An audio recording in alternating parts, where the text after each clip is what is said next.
नमस्कार, मैं विक्रम सिंह। हम इलेक्ट्रोकेमिस्ट्री में आज पढ़ेंगे इलेक्ट्रोकेमिकल सीरीज या विद्युत रासायनिक श्रृंखला। प्रश्न आता भी है और ये टॉपिक आपके लिए बहुत ही महत्वपूर्ण है। इनके कुछ चीज़ों को याद करना होगा। मैं आपको कुछ ट्रिक भी बताने वाला हूँ, तो उस ट्रिक का भी उपयोग करिएगा। तो चलिए देखते हैं विद्युत रासायनिक श्रेणी क्या है। इस तरह का प्रश्न आपको देखने को मिलेगा।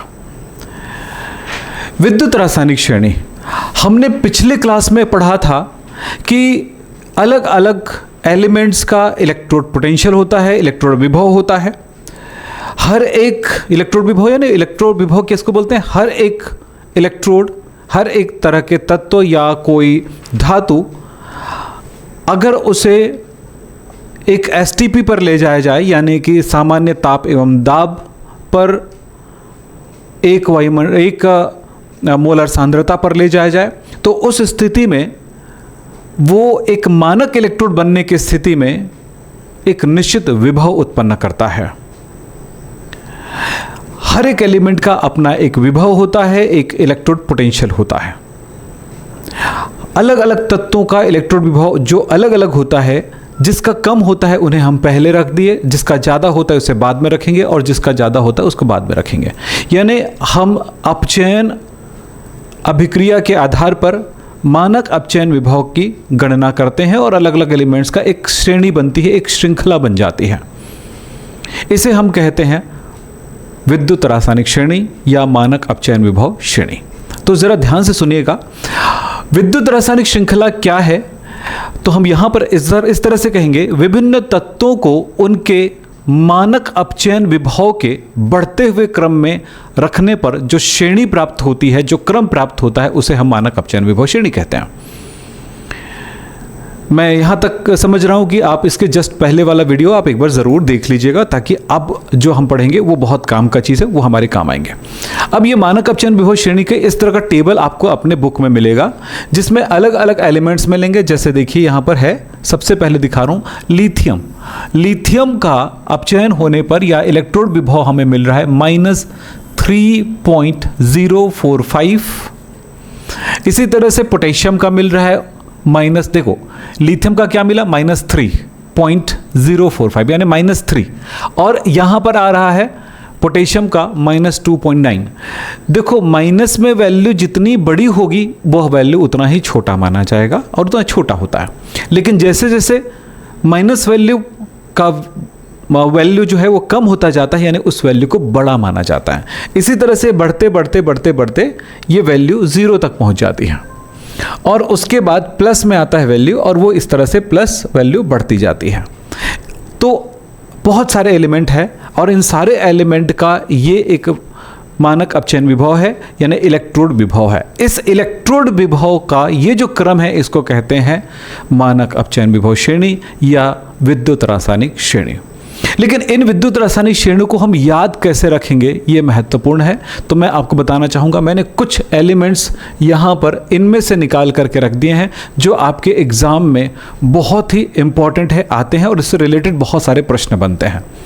और वो क्या हो सकते हैं इनके बारे में बताऊँगा। लेकिन इस श्रेणी को याद कैसे किया जाए, इसका ट्रिक मैं अभी बता रहा हूँ। इस ट्रिक को ज़रूर समझिएगा। ट्रिक ये है कि हम इस सीरीज़ को हमने यहाँ पर लिख दिया है, जैसे lithium, potassium, calcium, sodium, magnesium, aluminium, zinc, chromium, iron, cadmium, निकल, यानी इस तरह से एलिमेंट्स को हमने अरेंज किया है। याद रखिएगा, मानक अपचयन विभव को हम संकेत देते हैं E0 से। E0 से हम इसको संकेत देते हैं। अब यहाँ पर जो हाइड्रोजन है उसकी E0 वैल्यू है 0, लेकिन इधर जाने पर यह वैल्यू नेगेटिव होता है और इधर जाने पर पॉजिटिव होता है, यानी कि बहुत कम वैल्यू से बहुत अधिक वैल्यू तक पहुंचती है। तो सबसे कम होता है लिथियम का और इसकी वैल्यू होती है माइनस में, माइनस कितना बोला था, -3। लेकिन जब हम फ्लोरीन तक जाते हैं तो ये वैल्यू प्लस में आता है और ये वैल्यू है यहाँ पर देखिएगा +2.87 वोल्ट, और ये सारी वैल्यू किस में है, वोल्ट में। तो आप इन सारी चीज़ों को तो याद नहीं रख पाएंगे, इनकी वैल्यूज़ को, लेकिन आप याद रख पाएंगे कि कौन पहले आता है कौन बाद में। और ये याद रखना बहुत ज़रूरी है, इसके आधार पर हम बहुत सारे अनुप्रयोग देखेंगे, यानी इसका क्या उपयोग है, इससे रिलेटेड किस तरह के क्वेश्चन आते हैं वो मैं आपको बताने वाला हूँ। ध्यान से सुनिएगा। मानक अपचयन विभव श्रेणी, यानी इस श्रेणी को lithium, potassium, calcium, sodium, magnesium, इसको लाइन से याद रखना है। तो कैसे याद रखें? तो इसके लिए जैसे आप पीरियोडिक टेबल याद करते हैं उसी तरह से इनको भी याद करना है। तो मैंने यहाँ पर आपके लिए ऐसा निम्नलिखित दिया है, इसके आधार पर आप याद करने की कोशिश करिए। पहला याद करें, लीना के काना मांगे आलजन। तो देखिए लीना, लिथियम, पोटेशियम, इस तरह से। तो लिथियम, लीना, लीना से Li, के, काना CaNa, इस तरह से। मांगे मैग्नीशियम, आल एल्यूमिनियम, जन Zn। लीना के काना मांगे आलजन। फिर आता है कर फिर कुद नहीं सुन, कर Cr, फिर Fe, कुद Cd, नहीं Ni, सुन Sn। तो आपको याद रखना है, तो मैं ये बता रहा हूँ आपको, इस तरह से याद करके ओपन करना है। तो ये पूरी चीज़ बता देना, इसको याद करने के लिए मुझे याद कराऊंगा तो टाइम लगेगा, आप बैठ के याद कर सकते हैं, थोड़ा सा प्रयास करिए। तो लीना के काना मांगे आलजन, कर फिर कुद नहीं सुन, है कुआं ईला आज, पारा ब्रेड कल, सोना फिर कभी। इस तरह से आप इनको याद रख सकते हैं। तो मैंने क्या याद करवाया? लीना के काना मांगे आलजन, कर फिर कुद नहीं सुन, है कुआं ईला आज, पारा ब्रेड कल, सोना फिर कभी। इस ट्रिक का उपयोग ज़रूर करिएगा इसको याद रखने के लिए। मैंने कहा सीरीज़ तो बहुत लंबा है, लेकिन उसी को याद रखना जिसकी ज़रूरत आपके लिए है, आपके एग्ज़ाम में भी ज़रूरत पड़ेगी और इसके अंदर हम बहुत सारे प्रॉब्लम सॉल्व कर पाएंगे। अब इसके बाद सवाल आता है कि इनके अनुप्रयोग, यानी इसके क्या उपयोग हैं इस सीरीज़ के, इससे रिलेटेड क्वेश्चन आएंगे तो कैसे सॉल्व करेंगे। तो मैं एक एक करके इनका अनुप्रयोग बता रहा हूँ, आप ध्यान से देखिएगा और इनको समझने की कोशिश करिएगा। बहुत आसान है, ध्यान से समझिए। विद्युत रासायनिक श्रेणी का अनुप्रयोग, यानी कि इसका एप्लीकेशंस क्या है, उपयोग क्या है, ये सीरीज मैंने रख दिया है और इसी के आधार पे आपको बताऊंगा। पहला उपयोग तो ये है कि आप एनोड और कैथोड का अनुमान लगा सकते हैं। क्या? एनोड और कैथोड का अनुमान लगा सकते हैं। अगर कोई सेल बना रहे हो, गैल्वेनिक सेल बना रहे हो, तो कोई दो धातु या कोई दो तत्वों का उपयोग कर रहे हो। जैसे एग्जांपल के तौर पे मैंने एक गैल्वेनिक सेल बना रहा हूँ, चलिए देखिएगा यहाँ पे। ये गैल्वेनिक सेल में क्या होता है बेटा, दो इस तरह के बर्तन होते हैं कांच के, यानी बीकर होते हैं, उसमें विलयन भरा होता है, आपको पता है आयनिक विलयन भरा होता है, और इसमें मैंने चलो जिंक धातु डुबा दिया और मैंने इसमें डुबा दिया कॉपर धातु। पहले जो प्रयोग किए उसी को देखेंगे। इनके बीच में एक लवण सेतु है, सॉल्ट ब्रिज है, ठीक है। अब यहाँ पर मैं पता लगाना चाहूँगा कि कौन एनोड है, ये एक जिंक है और ये कॉपर है। मैं यहाँ पे पता लगाना चाहूँगा भाई कौन एनोड है और कौन कैथोड है। तो क्या करना होगा, याद रखना छोटी सी बात, जिसका मानक अपचयन विभव का मान कम होगा, जिसका क्या रिडक्शन पोटेंशियल वैल्यू कम होगी, जिसका मानक अपचयन विभव या अपचयन विभव का मान कम होता है वह एनोड होता है। क्या होता है? कम होता है, वो एनोड होता है। ठीक है, तो इस तरह से इनको हम याद कर सकते हैं। कौन एनोड का काम करता है? जिसकी वैल्यू कम होती है, यानी कि जो ऊपर आता है। अब यहां पर देखना ध्यान से कि कौन ऊपर है। यहां पर जिंक और कॉपर को चेक करते हैं। चलिए यहां पर जिंक और कॉपर को चेक करते हैं। जिंक ये है और कॉपर है ये, तो जो ऊपर है वो एनोड है। तो हमेशा याद रखना एनोड सीरीज में जो ऊपर है जिसकी वैल्यू कम है और जिसकी वैल्यू ज़्यादा है वो कैथोड है। तो यहां पर आपने इस तरह पहचान लिया। तो यहां पर जिंक एनोड का काम करेगा, कॉपर कैथोड का काम करेगा। ये क्लियर हो गई। तो हमें यह पता चलता है कि जिंक एनोड का काम करता है और कैथोड कॉपर कैथोड का काम करेगा। एक और मजेदार बात बताता हूं, चूंकि इसकी वैल्यू ऊपर की तरफ नेगेटिव होता है, नीचे की तरफ पॉजिटिव वैल्यू आ जाती है, हाइड्रोजन वाला 0 होता है। तो एक दूसरे से तुलना करेंगे तो नेगेटिव जिंक और कॉपर में अगर तुलना करें तो जिंक जो है नेगेटिव इलेक्ट्रोड का काम करेगा और कॉपर जो है पॉजिटिव इलेक्ट्रोड का काम करेगा। एक तो ये वाली बात होगी।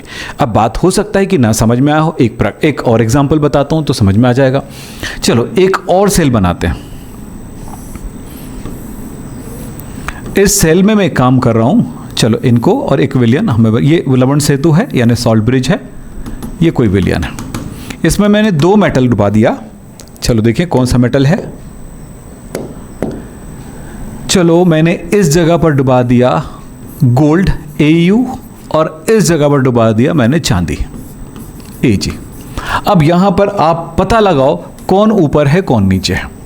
AU देखो ये है नीचे है और चांदी देखो ऊपर है। तो हमने बोला था जो ऊपर वाला एनोड होगा, यानी कि इसकी अपचयन विभव कितनी है, कम है।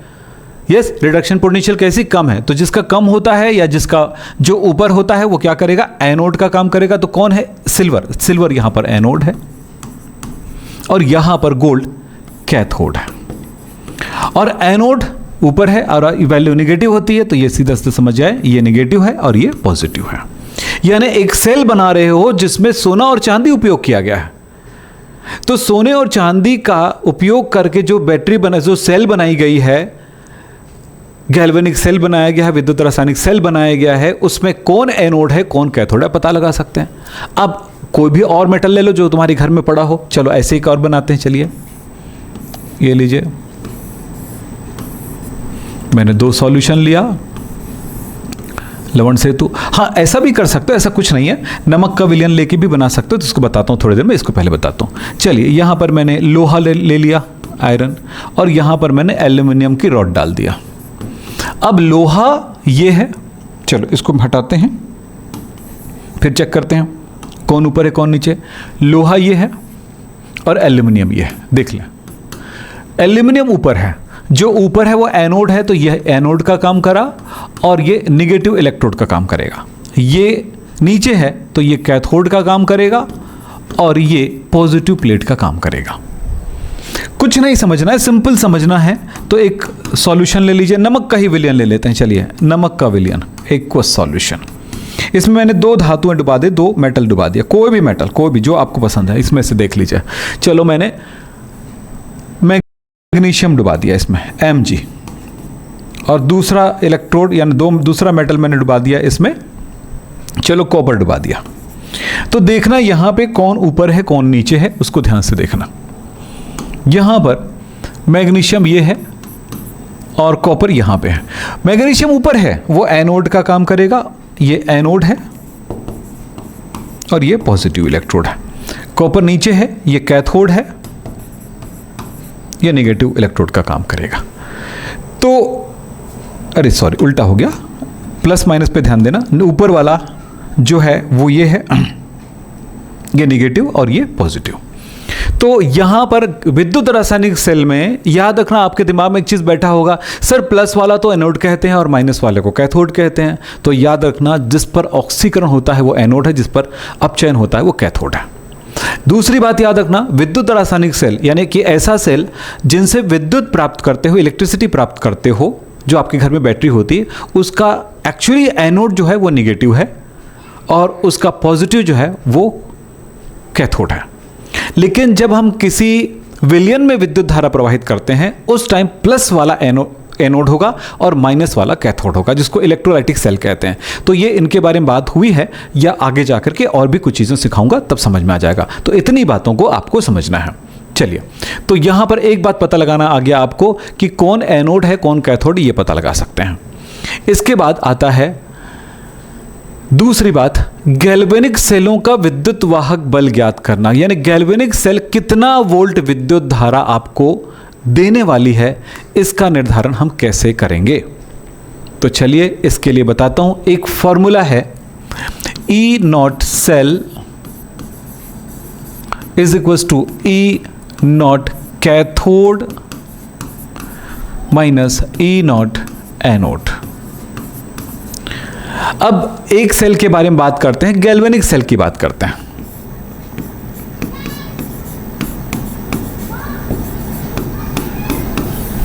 गैल्वेनिक सेल में आप क्या जानते हो, गैल्वेनिक सेल में होता है एनोड, होता है जिंक धातु, जिंक मेटल। जिंक धातु के लिए E नॉट, ये एनोड है तो E नॉट में एनोड लिखूंगा या E नॉट जिंक लिखूंगा। तो इसकी वैल्यू कितनी है, आप इस टेबल पे ध्यान दीजिएगा। इस टेबल में ये वैल्यू आपको दिखाई देगी। देखो जिंक का वैल्यू भी याद कर लीजिएगा, और कॉपर भी होता है ना। जिंक जिंक कहाँ बेटा, ये है, जिंक का वैल्यू दिया है -0.76, -0.76, और कॉपर का वैल्यू दिया गया है +0.337, यानी कि +0.34। चलो ये वैल्यू दिया गया, तो मैं यहां पर इनको रखता हूं और इस वैल्यू को रखता हूं। चलो, तो मैं यहां पर समझ रहा हूं कि जिंक के लिए कितना वैल्यू दिया है, -0.76 वोल्ट होता है मानक अपचयन विभव, जो कि हमने पिछले क्लास के अंदर हमने इन चीज़ों को कैसे पता लगाने, कैसे ज्ञात करना वो सिखाया था मैंने। दूसरा होगा कैथोड। कैथोड के रूप में कौन काम करता है, कॉपर। तो कॉपर का वैल्यू कितना होगा, ई नॉट वैल्यू कितना होगा, E0C लिख देते हैं। तो इसका है, अभी देखे थे, +0.34 वोल्ट। अब इस मान को इसमें रख दीजिए इस फॉर्मूले में, तो क्या मिलेगा बेटा, देखो E0 सेल, इलेक्ट्रोमोटिव फोर्स निकल जाएगा, सेल का विद्युत वाहक बल। E0 कैथोड, कैथोड के लिए कितना वैल्यू है दिया है, +0.34 माइनस, और इसकी वैल्यू, हाँ ये माइनस है ना, ये वाला साइन, और इसके लिए वैल्यू कितनी दी गई है, -0.76। अब बताओ कैसे कैलकुलेट करोगे, ये +0.34 हुआ, ये माइनस हो गया, +0.76 हो गया। अब दोनों को जोड़ते हो तो वैल्यू हो गया 1.10 वोल्ट। यानी जो सेल होगा जिसमें एक इलेक्ट्रोड कैथोड हो, एक इलेक्ट्रोड जिंक होगा और एक इलेक्ट्रोड कॉपर होगा, तो ये वैल्यू मिलेगी। आप इसी टेबल का उपयोग करके दूसरे सेल बना करके भी उसका विद्युत वाहक बल कैलकुलेट कर सकते हो। तो ये जो सीरीज है वो बहुत काम का है। हाँ, जब भी क्वेश्चन पूछा जाएगा ना, तो उसमें उसकी वैल्यू दी जाएगी। ऐसे नहीं कि उस टेबल को याद रखना है या इसका इलेक्ट्रोड विभव कितना है याद रखना है, ऐसा कुछ नहीं करना पड़ेगा, वो क्वेश्चन में रहेगा। आगे जाके मैं जब क्वेश्चन कराऊंगा, न्यूमेरिकल कराऊंगा, तो बताऊंगा आपको ज़रूर, ठीक है। बस रेगुलर रहिएगा, बहुत ज़रूरी है। अब बात करता हूं मैं, ऑक्सीकरण और अपचयन की क्रिया किसमें होती है ये पता लगाना है। ऑक्सीकारक कौन सा है, अपचायक कौन सा है, ये पता लगाना है। तो ऑक्सीकारक और अपचायक की पहचान कैसे करेंगे, तो याद रखना, श्रेणी में जो ऊपर है और नीचे है, सीरीज देखियो ना, ऊपर से नीचे तक, लीना के काना मांगे, यानी लिथियम से लेकर के लिथियम, सोडियम, पोटेशियम, इस तरह का है। तो लीना, तो लिथियम, पोटेशियम, ये वाला, तो ये सीरीज है, लिथियम, पोटेशियम, कैल्शियम, ये सब है। तो इसमें कौन अपचायक का काम करेगा और कौन ऑक्सीकारक का काम करेगा, किस पर अपचयन होगा और किस पे ऑक्सीकरण होगा। यहां पर सीरीज के एक छोटी सी बात पे आपको ध्यान दिला दूं कि ये बात याद रखना, श्रेणी में ऊपर से नीचे जाने पर अपचायक गुणों में कमी होती है। यानी कहने की कोशिश कर रहा है कि ऊपर वाला एलिमेंट जो है वो क्या है, एक अपचायक है, उस पर क्या होगा, ऑक्सीकरण होगा। ऊपर वाले पर ऑक्सीकरण होगा, नीचे वाले पर अपचयन होगा। कभी भी कोई रिएक्शन होगा, दोनों बैठे हैं, दो एलिमेंट्स को एक साथ रखे हो, तो किस पर ऑक्सीकरण होगा, किस पर अपचयन होगा, ये सीरीज बताएगा। दूसरा है, इसी कारण से ऊपर वाला एलिमेंट अपचायक का काम करेगा और नीचे वाला ऑक्सीकारक का काम करेगा, ऑक्सीकारक।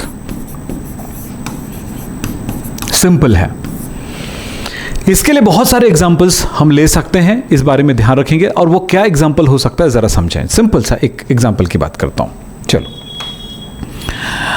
ऑक्सीकरण का मतलब क्या होता है बेटा, जैसे Cu जो है 2 इलेक्ट्रॉन दान किया और बन गया Cu2+, ये क्रिया कहलाएगी इलेक्ट्रॉन दान करना, या ऑक्सीडेशन नंबर बढ़ रहा है, देखो 0 से 2+ हुआ, ये क्रिया ऑक्सीकरण कहलाता है। देखिए, है ना, मैं कुछ एग्जाम्पल में बता रहा हूं, ध्यान से सुनिएगा, ठीक। दूसरा है कि Cu2+ है, 2 इलेक्ट्रॉन लेता है और बना लेता है Cu, ये क्रिया देखो 2+ से 0 हो गया, तो ये कहलाएगा अपचयन। अब ये तो कंपेयर करने से होगा, फिलहाल एक और चीज बताता हूं यहीं पे। जिंक 2 इलेक्ट्रॉन दान किया और बन गया Zn2+, और ये क्या हो रहा है, यहां पर ऑक्सीकरण हो रहा है। और ऑक्सीकरण ना, ठीक। दूसरी बात है, यहीं पर जिंक पर अगर अपचयन हो तो कैसे होगा, ये इसको भी समझ लो। Zn2+ है, 2 इलेक्ट्रॉन ग्रहण किया और बना लिया Zn, ये क्रिया कहलाएगी अपचयन। अब मेरी बात ध्यान से सुनिएगा, मैं 2 रिएक्शन दे रहा हूं, ठीक है। एक रिएक्शन में यह है कि जिंक जो है Cu2+ के साथ रिएक्शन करता है और बनाता है Zn2+ और Cu, ये रिएक्शन नंबर 1। और दूसरा है रिएक्शन नंबर 2 कि जिंक जो है, जिंक 2+ आयन है, वो कॉपर के साथ रिएक्शन करता है और बनाता है यहाँ पर Zn और Cu2+। अब हम जान चुके हैं कि यहाँ पर जिंक पर ऑक्सीकरण हो रहा है और कॉपर पर अपचयन हो रहा है, क्योंकि जिंक की ऑक्सीडेशन नंबर बढ़ रही है, यानी जिंक पर ऑक्सीकरण हो रहा है, क्योंकि देखो जिंक से Zn2+ बना, ये ऑक्सीकरण की क्रिया है। अब यहाँ पर तुलना ये करना है कि अगर हम दोनों एलिमेंट्स को इस तरह रखते हैं, जिंक कॉपर, तो यहाँ पर हुआ भाई एक का ऑक्सीकरण होगा, एक का अपचयन होगा, तो या तो ये वाली रिएक्शन होगी या ये वाली रिएक्शन होगी। यहाँ पर क्या बोला गया है, जो एलिमेंट ऊपर रहता है इस सीरीज में, अगर दोनों के साथ अगर इस तरह का रिएक्शन वाली कंडीशन आते हैं तो ऊपर वाला जो है उस पर ऑक्सीकरण, नीचे वाले पर अगर अपचयन हो रहा है तो वो रिएक्शन राइट है।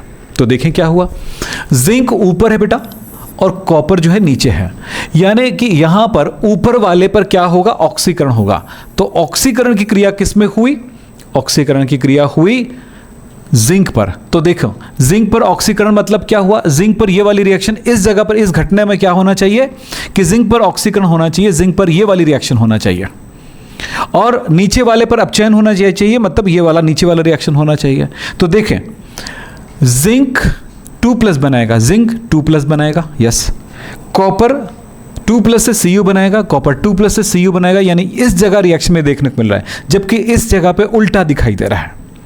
तो ये वाला रिएक्शन होगा परंतु ये वाला रिएक्शन नहीं होगा, यानी किसी रिएक्शन के होने नहीं होने की संभावनाओं को आप बता सकोगे यदि इस तरह की चीजों को समझोगे। तो ये सीरीज आपका ये मदद करता है। एक और लास्ट में पॉइंट बता रहा हूं जो बहुत ही महत्वपूर्ण है आप सबके लिए, इस पे भी ध्यान लगाना। चलिए बताता हूं। अगला है कि तत्वों की सक्रियता एवं विस्थापन, यानी यहां पर कौन सा एलिमेंट ज्यादा रिएक्टिव है और कौन सा एलिमेंट कम रिएक्टिव है, यह पता लगता है। दूसरा, कौन सा तत्व किसको हटा सकता है और कौन उसको मतलब विस्थापित कर सकता है कंपाउंड से। तो यहां पर ये दोनों के बारे में बात करता हूं, एक एक करके समझना। पहली बात समझना है, तत्वों की सक्रियता के बारे में बात करते हैं।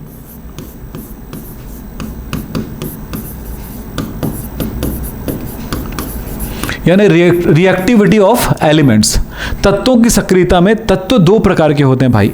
एक प्रकार हुआ धातु, धातु की सक्रियता की बात करेंगे, और दूसरा होगा अधातु, नॉन मेटल, इसकी सक्रियता की बात करेंगे। धातु, इसमें मेटल और नॉन मेटल सारे मेटल है, कुछ नॉन मेटल है जिस पर मैं यहां पर निशान लगा रहा हूं। नॉन मेटल में हाइड्रोजन, आयोडीन, ब्रोमीन, क्लोरीन और फ्लोरीन, बाकी सब मेटल है। तो देखिएगा मेटल में क्या होता है, ऊपर वाला ज्यादा रिएक्टिव होता है नीचे वाले की तुलना में।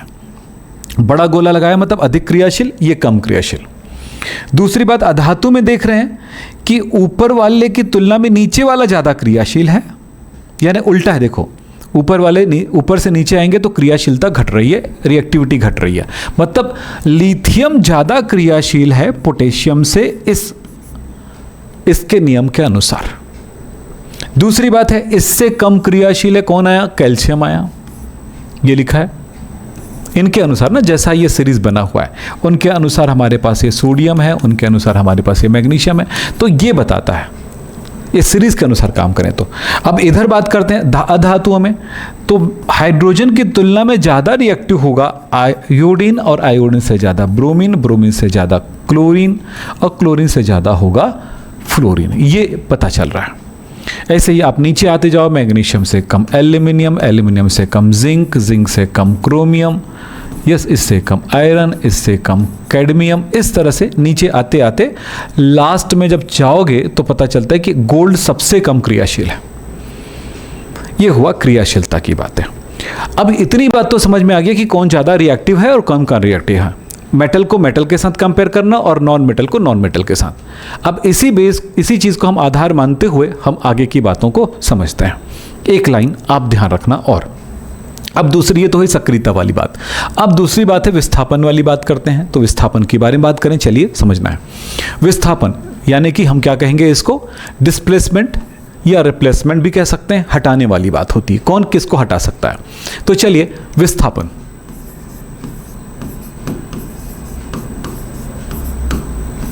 विस्थापन, डिस्प्लेसमेंट। विस्थापन यानी हटाना, तो याद रखना अधिक क्रियाशील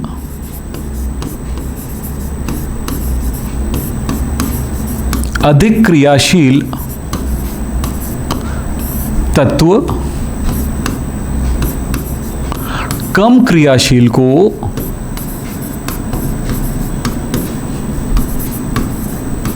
कम क्रियाशील तत्व को यानी एलिमेंट को क्या करता है, हटाता है, यानी रिप्लेस कर देता है, विस्थापित कर देता है।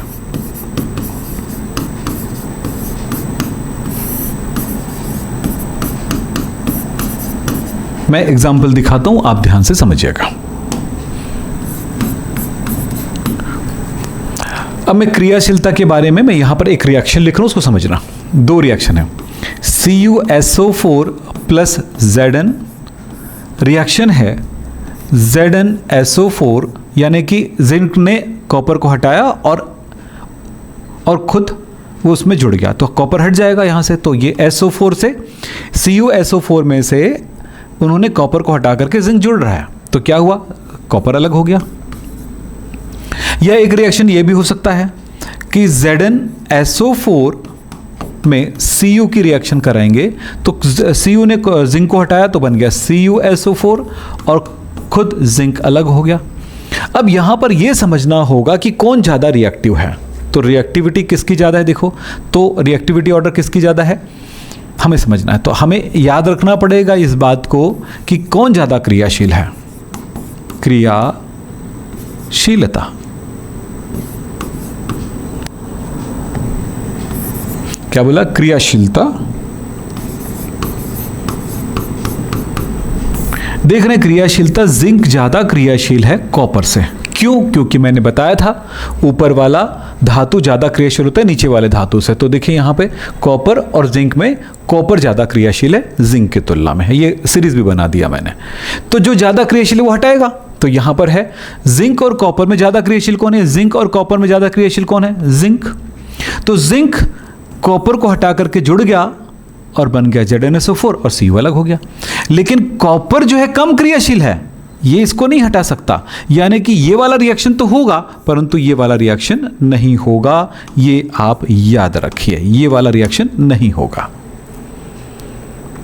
अब एक मजेदार बात है कि ये नीले रंग का विलयन है। अब नीले रंग के विलयन में आप जिंक डाले, कॉपर के नीले रंग के विलयन में जिंक डालते हो, ये रंगहीन पदार्थ बन जाता है। तो हम यहां पर यह कहने वाले हैं कि यहां पर रिएक्शन नहीं होगा, यानी कि यह रिएक्शन नो रिएक्शन। इस तरह से यह समझना है, चाहे धातु को धातु के साथ रिप्लेसमेंट देखेंगे और अधातु को अधातु के साथ। एक एग्जांपल और बताता हूं, ध्यान से देखिएगा। NaCl की रिएक्शन आयोडीन से कराते हैं तो क्या होगा, और NaI का रिएक्शन Cl से कराते हैं तो क्या होगा। पहले तो क्रियाशीलता समझना पड़ेगा, रिएक्टिविटी।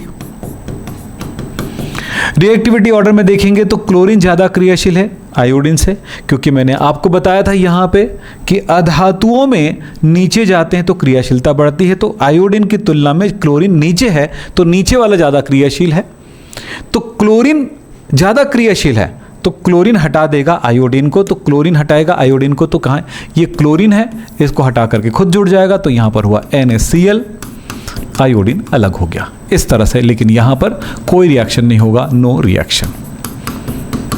हम आयोडीन या क्लोरीन को जब भी लिखते हैं तो याद रखना I2 के रूप में लिखते हैं और Cl2 के रूप में लिखते हैं। तो यहां पर Cl2, अब यहां पर Cl2 है तो फिर यहाँ पर I2 के रूप में रहेगा, संतुलित कर दें तो ये वाली चीज़ हुई। तो बेटा जो मैंने आज बताया है इस पे अगर आपने रियल में बहुत अच्छा मेहनत कर लिया तो समझ लेना कि आपकी केमिस्ट्री के बहुत सारे क्वेश्चन सॉल्व कर पाएंगे। तो बेटा पहले समझना होता है साइंस, और साइंस को हम सही तरह से समझेंगे तभी जाके हम सही तरह से उनके क्वेश्चन सॉल्व कर पाएंगे। ये नहीं कि इस प्रश्न का उत्तर ये है, हमने उतना ही याद कर लिया तो हमारी केमिस्ट्री बहुत अच्छी नहीं हो सकती है। थोड़ी सी बात और समझाना चाहता हूँ कि अगर किसी तरह की आपको कोई प्रॉब्लम हो केमिस्ट्री में या किसी तरह की आप मुझसे कुछ डाउट हो, मुझसे पूछना चाहते हैं तो मुझे कॉल करें। मेरा नंबर है 9644562030 और 9827497052 पर मुझे कॉल कर सकते हैं, मुझे व्हाट्सअप कर सकते हैं। और मेरा पेड कोर्स ज्वाइन करना चाहते हैं तो विक्रम हैप केमिस्ट्री, आप प्ले स्टोर में जाइएगा, विक्रम हैप केमिस्ट्री मेरा ऐप है, वहाँ पर उसे इंस्टॉल करिए और फिर देखिए वहाँ से अपना कोर्स ले सकते हैं, या हमसे कॉल करके भी बात करके आप ले सकते हैं। तो आज की क्लास बस इतना ही कहूँगा, इतना ही रहेगा। अगले क्लास में मिलेंगे ज़्यादा इंटरेस्टिंग चीज़ों के साथ। लेकिन इंटरेस्टिंग हर चीज़ होता है बेटा, इंटरेस्टिंग बनाना आपके हाथ में है। हमारा काम है वो हर चीज़ जो ज़रूरी है वो बता देना, समझा देना, सिखा देना। आप बहुत मनोरंजन ढूंढोगे, चल बे ये तेरे को समझ में नहीं आया, चल साले तेरे को समझ में नहीं आया, तू ये क्या कर रहा है, ऐसी वाली अगर बात हो तो बेटा वो पढ़ाई नहीं होती है, वो समय बर्बाद होता है। साल भर समय बर्बाद ना करके ओनली पढ़ाई पे ध्यान देना ताकि आपकी ज़िंदगी बन सके। हमारा उद्देश्य भी यही है कि आप तरक्की कर सकें। Thank you.